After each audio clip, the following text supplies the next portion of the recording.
弟兄姊妹平安，今天是2025年的10月16号。今天的经文是诗篇61篇，以赛亚书54章11节到17节，使徒行传17章22节到34节。今天要跟大家分享的主题是不是之神。最近美国的大联盟棒球已经进入到季后赛正如火如荼的进行当中。美国联盟跟国家联盟都已经进入了最后的阶段，就是冠军赛。观看看台上的观众的反应其实也是一种乐趣了哈。在比赛的现场呢，主场的官方单位都总是会有一组人专门在控制着那个字幕啦、放音乐啦，甚至遇到这个主场球员打出这个全垒打的时候，他们负责释放烟火啦，或是打灯光啦等等的。那时候有许多时候我们都会看到现场观众都会一起欢呼啦，一起做某一个动作，甚至会随着音乐拍手啦、做动作啦。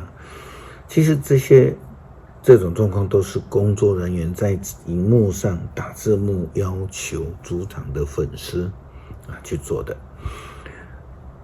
当然大家都自然的配合了因为他们支持的。这些反应动作我们可以预见的是，他们有那种群众的力量那也有它的危险性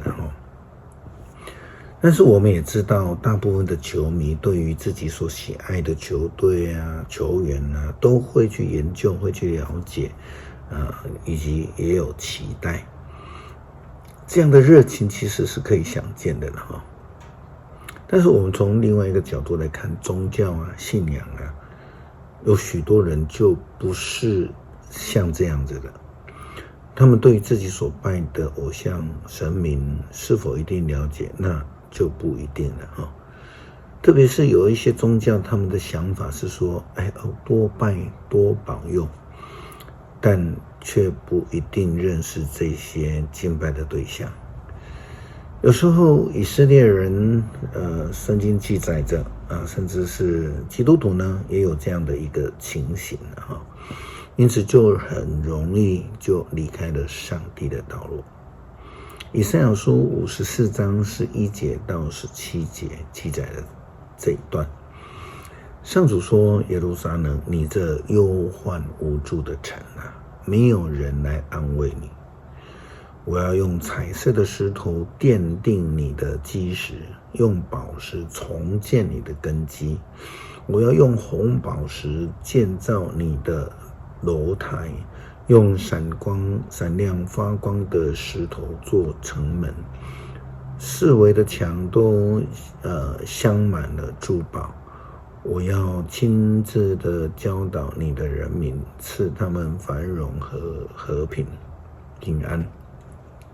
正义要使你强大，再没有人来侵略你，使你恐惧。你不再受人欺凌，不遭受毁灭。我不支持攻击你的人，跟你征战的人一定失败。我造铁匠，他们生火炉，打造武器。我造兵士，他们拿武器去搏杀。但是没有一样武器能够伤害你。对任何控告你的人，你能够答辩。我要保护我的仆人，使他们得胜诉。上主这样宣布了。保罗在进入欧洲传福音的时候，他到了雅典。我们也知道雅典是希腊境内神像崇拜的一个重镇。当时候呢，希腊人也是多神主义，非常容易就接受新的偶像来拜，甚至拜的对象他们也不见得认识这样他们也是拜了圣经使徒行传17章22节到34节记载了这一段很有趣的过程。保罗站立在亚略巴谷的议会上，说雅典的居民们，我知道你们在各方面都表现出浓厚的宗教热情。我在城里到处走动，观看你们崇拜的场所，竟发现有一座祭坛，上面刻着献给不认识的神。我现在要告诉你们的，就是这一位你们不认识却在敬拜的神。这位创造天地和其中万物的上帝是天地的主，他并不住在人所这个建造的殿宇。他从一个人造出万族，使他们散居在整个地面上，而且为他们预先定了年限和居住的疆界。他这样做是要让他们寻求上帝，或者能够在摸索中找到他。事实，上帝与我们每一个人相距不远。有人说，我们的生活、行动、存在都在于他。又如你们当中某个诗人所说的，他们也是他的儿女。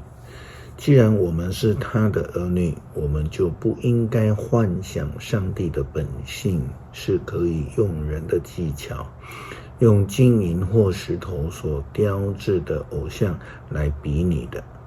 当人类处在蒙昧无知的时候，上帝不加深究，但现在他命令全人类要离弃邪恶的道路，因为他已经定下日子，要借着他所拣选的一个人，用公义来审判全世界。